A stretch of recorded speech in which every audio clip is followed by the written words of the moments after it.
తాకట్టులో ఉన్న బంగారాన్ని విడిపించి ఆ రోజున్న మార్కెట్ ధర కట్టి మిగిలిన డబ్బును మీకు అందిస్తుంది ఎస్వీఎస్ గోల్డ్.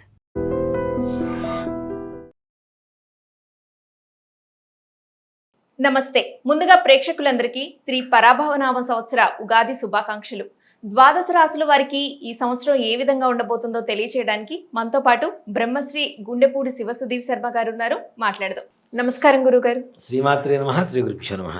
గురుగారు, పరాభవనామ సంవత్సరంలో మీనరాశి వారికి ఏ విధంగా ఉండబోతుంది? మీనరాశి వారికి 7.5 సంవత్సరాల జన్మ శని, ద్వాదశ రాహు, కొంతకాలం 4వ స్థానంలో గురుడు, కొంతకాలం 5వ స్థానంలో గురుడు, అలాగే 6వ స్థానంలో కేతుగ్రహ సంచారం.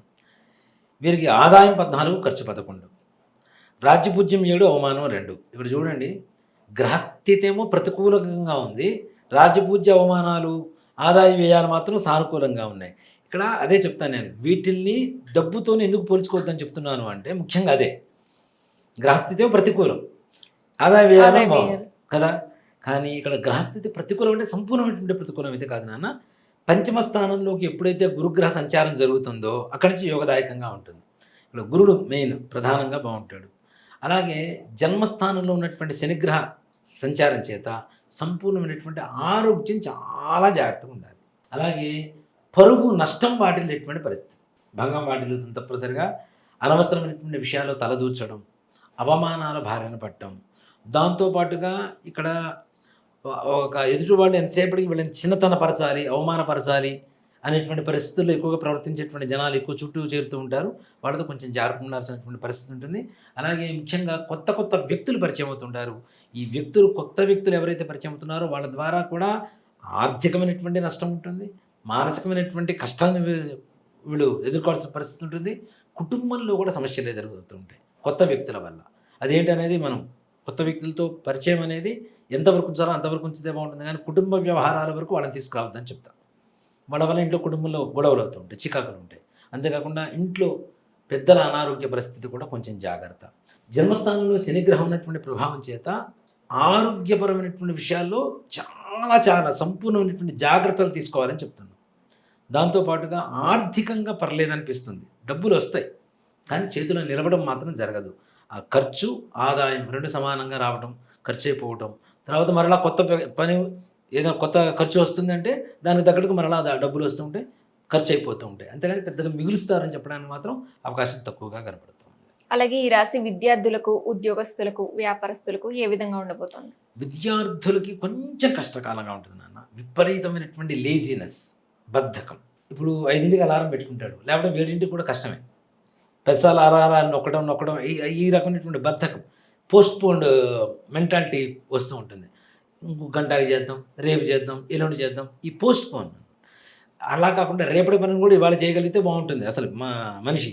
అలాంటిది రేపు చేయాల్సిన అంటే ఇప్పుడు చేయాల్సిన పని కూడా రేపటికి వాయిదా వేసుకోవడం ద్వారా అనవసరమైనటువంటి కార్యహాని అని చెప్తాం. అనుకున్న పనులు ముందుకు వెళ్ళవు కదా, కాబట్టి దాన్ని బద్ధకం వదలాల్సినటువంటి పరిస్థితి కూడా మన చెందే ఉంటుంది. విద్యార్థులు చాలా కష్టపడి ఇష్టపడి చదివితేనే ఏదైనా మార్కులు వస్తాయి. దాంతోపాటుగా వ్యాపారస్తుల విషయానికి వస్తే కూడా వీళ్ళు అనవసరమైనటువంటి వ్యక్తుల్ని నమ్మి అనవసరంగా మోసపోయేటువంటి పరిస్థితులు.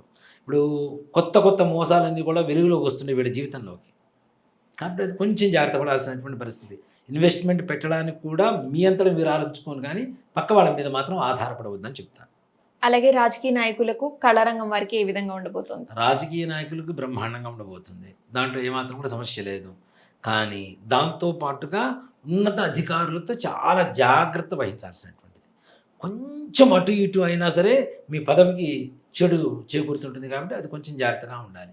అలాగే రియల్ ఎస్టేట్ వ్యాపారం వీళ్ళు కూడా బ్రహ్మాండంగా ఉండబోతున్నాను.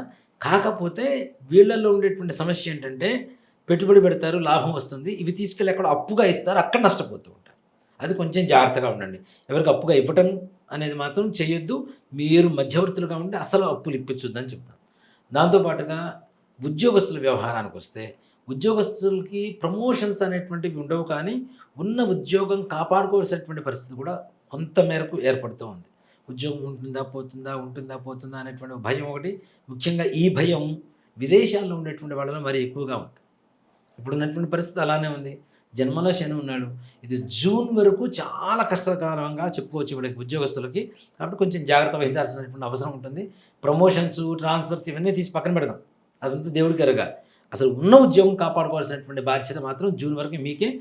దాంట్లో ఏంటంటే చెప్పిన పని చెప్పినట్టు చేయటం, ఎదురు చెప్పకుండా మాట్లాడకుండా ఉండటం, ఇలాంటివి మీరు పాటించాల్సినటువంటి నియమాలని చెప్తాం తప్పనిసరిగా. అలాగే కుటుంబ గొడవలు, కోర్టు సమస్యలు ఉన్న వారికి ఈ సంవత్సరం ఏ విధంగా ఉండబోతోంది? కుటుంబ సమస్యలు కొంచెం పెరిగేటువంటి ఛాన్సెస్ ఉన్నాయి నాన్న. ఇందాక చెప్పుకున్నట్టుగా వేరే వ్యక్తుల వల్ల కుటుంబ సమస్యలు పెరుగుతూ ఉంటే కొంచెం జాగ్రత్తగా ఉండాలి.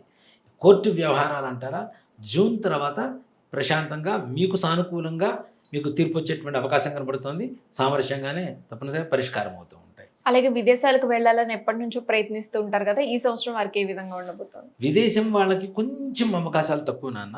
కానీ ఏదేమైనా ఈ సంవత్సరం 2026 సంవత్సరం చివరిలో ఏదైనా విదేశీ ప్రయాణాలకు ప్రయత్నించండి, తప్పనిసరిగా మంచి సానుకూలంగా ఉంటుంది. అక్కడ వెళ్ళిన తర్వాత కూడా చాలా మంచి ప్రశాంతంగా ఉండేటువంటి వాతావరణం కనబడుతుంది. అలాగే వివాహం కాని వారికి, సంతానం లేని వారికి ఎలా ఉండబోతోంది గురుగారు? వివాహం జూన్ తర్వాత వివాహం తప్పనిసరిగా మంచి సంబంధాలు కుదురుతాయి. కానీ దీంట్లో కూడా 1-2 సార్లు ఆలోచించుకోండి. జాతకరీత్యా కావచ్చు, ఆర్థిక రీత్యా కావచ్చు, కుటుంబ రీత్యా కావచ్చు. కొన్ని సంబంధాలు వీళ్ళకి బాగా టెంప్టింగ్గా ఉంటాయి. మేలిపండు చూడ మేలిమై ఉండి పొట్ట విప్పి చూడ పురుగులుండని చూడటానికి బాగుంటాయి. కానీ ఇంటర్నల్గా వెళ్ళిన తర్వాత కొన్ని ఇష్యూస్ ఉంటాయి. కాబట్టి స్టెప్ వేసేటప్పుడు 1-2 సార్లు ఆలోచించుకొని స్టెప్ వేయండి, ముందుకు వెళ్ళండి. అలాగే జ్యోతిష్ శాస్త్రం ప్రకారం కూడా వాళ్ళిద్దరి జాతకాలు కలిసినాయా లేదా అనేది 1-2 సార్లు ఆలోచించుకొని ముందుకు వెళ్ళండి. మంచి సంబంధాలు కుదరడానికి అవకాశం ఉంటుంది. అలాగే సంతాన విషయానికి వస్తే కూడా వీళ్ళకి తప్పనిసరిగా మంచి సంతాన యోగం కలుగుతుంది. కానీ ఆడపిల్లలు ఎక్కువగా పుట్టడానికి అవకాశం ఉంటుంది ఈ రాశి వాళ్ళకి. అంటే ఆడపిల్లలు పుట్టడం అనేది తప్పని చెప్పడం, ఇందాక అదే చెబుతున్నాను. ఆడపిల్లలు పుట్టడం అనేది అదృష్టం ఉంటేనే జరుగుతుంది. దయచేసి అది అర్థం చేసుకోండి. ఆడపిల్లలు పుట్టాలనే నా కోరిక. గురుగారు, వీరు మరిన్ని అనుకూల ఫలితాల కోసం ఎటువంటి పరిహారాలు చేసుకోవాలి? నిజంగా నాన్న, వీళ్ళు సోమవారం, శనివారం, మంగళవారం, శని, సోమ, మంగళ 3 వారాలు శివాలయానికి వెళ్ళవలసిందే, వెళ్ళి ప్రదక్షిణాలు చేయవలసిందే.